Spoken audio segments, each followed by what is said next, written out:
nom c'est Émilie Volsteek, je travaille pour le bureau Sophies maintenant déjà depuis 4 ans.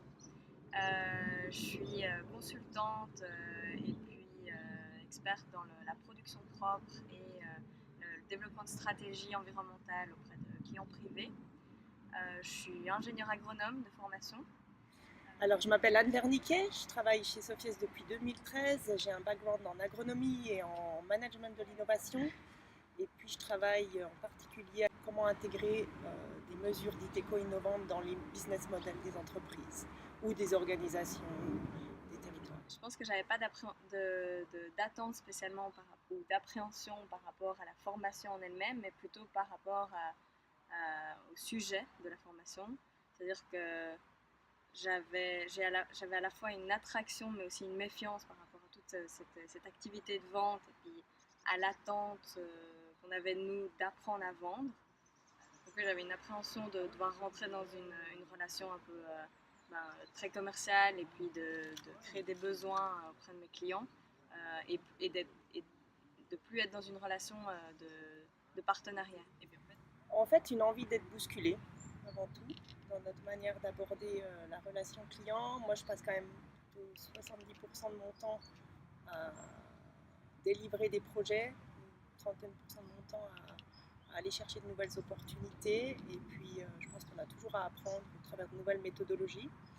Et puis, ce qui m'attirait dans la manière dont ça a été présenté, c'est comment finalement nouer des partenariats sans chercher à vendre. je commence à comprendre qu'il y a pas mal de choses qu'il va falloir débrancher.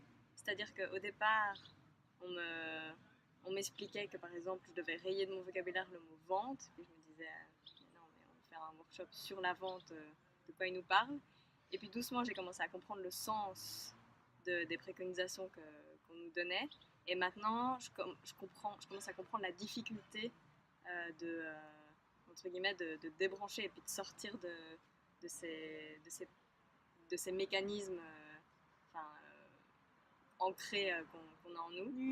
Moi, j'avoue que j'ai beaucoup aimé la dynamique, surtout cet après-midi, à partir du moment où on a transformé les concepts qui sont super parce qu'ils sont bien packagés, je dirais, de manière simple. On parle d'oignons, on parle de choses très visuelles qu'on va retenir et puis qu'on peut appliquer à divers contextes. Ça, j'aime beaucoup. Et puis le fait de... Alors, on va le faire encore plus dans la deuxième journée, mais le fait d'exercer sur des cas concrets, ça donne envie quoi, d'essayer. Il y a un outil sur lequel on a pas mal travaillé puis qui a beaucoup parlé à l'équipe.